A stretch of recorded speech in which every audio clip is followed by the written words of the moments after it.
you are in a better position to understand your body first, then you can do the first evaluation, and you pretty much in many cases can direct them on helping you sort of navigate this space before it's too late, okay? And what I mean by too late, before it's painful, before it's the tumors are huge and that sort of thing. So let's get into these not only signs but causes of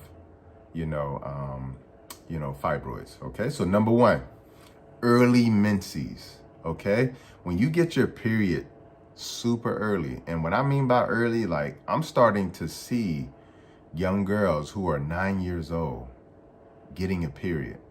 Now let me give you just some juxtaposition, because as I've been saying throughout this video, sometimes because something becomes so common, we think that it's normal. But if you look at some of the history and look at what age were girls getting their periods, let's say for instance in the 1800s, the average for most girls getting their periods in the 1800s was somewhere around 15 and 16 years old. Okay, that doesn't sound normal at all. I mean, but when you think about it, back in those times, you could be 16 or 17 years old and just getting your period. Okay, that sounds crazy today. It doesn't sound common at all. But guess what? It was normal then, when we didn't have so much hormonal imbalance in the environment, in our food, essentially in all of our, cosmetic and hygienic products, and hair products, skincare products. We're being attacked at so many, aspects. So it's important to know that early menses, getting your period super early, is a sign and symptom that you will potentially develop fibroids down the line. So when your daughter does get these conditions, that's when you want to go on the offensive and defensive and start to figure out how to stay away from endocrine disrupting chemicals, how to stay away from hormone-filled foods, how to stay away from certain pesticides that also disrupt the hormonal imbalance as well too. So early menses is a sign and symptom. So for men, women out there who have daughters, if your daughter gets that early period, it means that the imbalance is already started. Okay, so you want to make changes and shift in the lifestyle there. That's the most important thing. Or if you're looking back retrospectively, that could be looking back and thinking to yourself like, oh my goodness, like I did get an early period. I got my period when I was like 10 years old and it was painful. Okay, so that was the first sign and symptom to show you that you were on that path. So you can even look back retrospectively and think about that as well, which leads me to quite often when girls are getting periods early, they are painful as well. And there's hormonal imbalance, so they have a lot of acne. And what happens when you go to your doctor and you tell them your daughter has a painful period, it came early, and now she has acne? What do? They put you on birth control pills. Now, what I want you to think about is this. They put you on birth control pill because A, they say it helps with the acne, and then B, it'll help with the heavy flow when it comes to the period, okay? The heavy bleeding. But what they don't tell you is this about birth control pills. It may indeed help with the flow. It may indeed help with the acne. But what they don't tell you is that it grows fibroids, okay? It will grow fibroids. Now, what I want you to put in perspective is this for just a second. You start, and let's give it just a scenario. My future daughter, your daughter, you start your period at 10 years old, okay?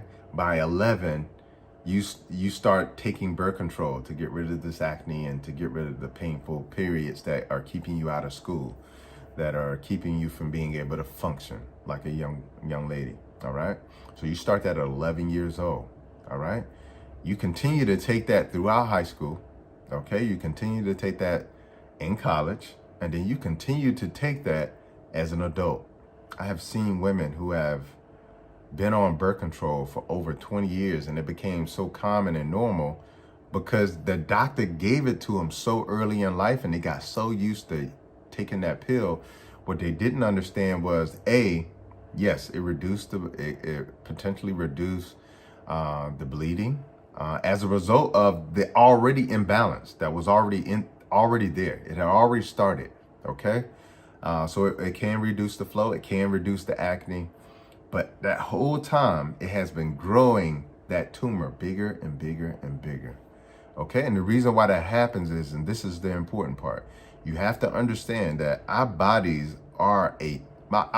is the perfect pharmacy.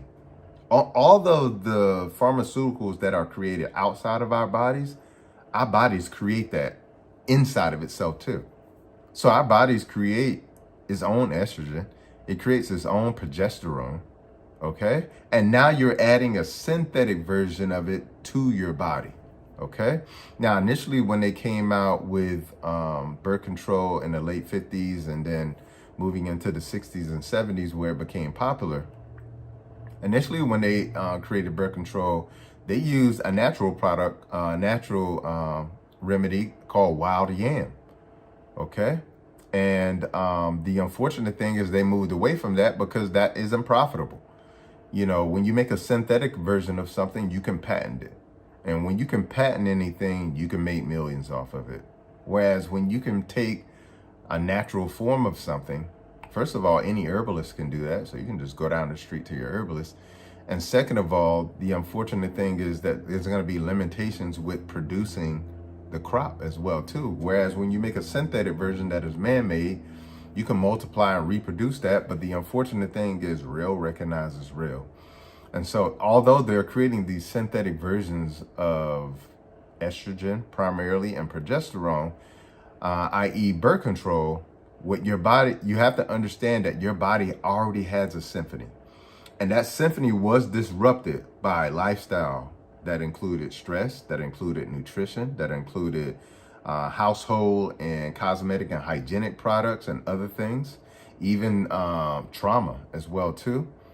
And so it's important for us to know and understand when you add this synthetic version of estrogen to your body, it's important for you to know and understand. Yes, it may help with the bleeding. Yes, it may help with the acne, but that excess estrogen that is being added to the body will grow the tumor. Okay. And how do I know that? Most women, I want you to think about this because most of us know somebody, unfortunately, who has breast cancers, which millions of women suffer with. But here's the crazy thing. One of the first things they do whenever a woman gets breast cancer is they take her off hormone therapy. They remove birth control. They remove any hormone therapy. So that tells you something. They know that this birth control grows tumors, whether they be non-cancerous tumors like fibroids or cancerous tumors like breast cancer. Okay, so it's important to know and understand when it comes to birth control, you're addressing the symptoms, but not the cause. And quite often when you're only addressing the symptoms, you could be contributing to the cause, which could be the case definitely with birth control. So it's hugely important that we know and understand that. I know I spent a lot of time on birth control, but it is huge in the population of how many women actually take birth control. So I think it's important that I sort of dive a little bit deeper in that. So birth control pills also could be a cause as well too. And this is why we're seeing young women as early in their teens getting fibroids, okay? And I think it's so important we're having this conversation together. So please comment below if this is helping you, guiding you, and giving you a little bit of understanding. Okay, so number 3, cause high carb diet, eating a lot of carbohydrates, a lot of sugar. And the reason why that's so important is because the more sugar you have in your body, it will increase insulin, okay? Insulin tells your body to grow, okay? Specifically, it tells the body to store fat and create fat, but it also tells tumors to grow as well too. So a high carb sugar diet, and when I say high carb, I'm not only talking about sugar in the form of the granulated sugar that you pour into a sugary beverage or you pour into virtually every product that you see on a shelf in a grocery store. I'm also talking about pastas, breads, grains, those as well too, because when you look at our diets, we eat so much processed and refined carbohydrates, and those processed refined carbohydrates turn into sugar in the body. And as you increase sugar, you're going to increase insulin.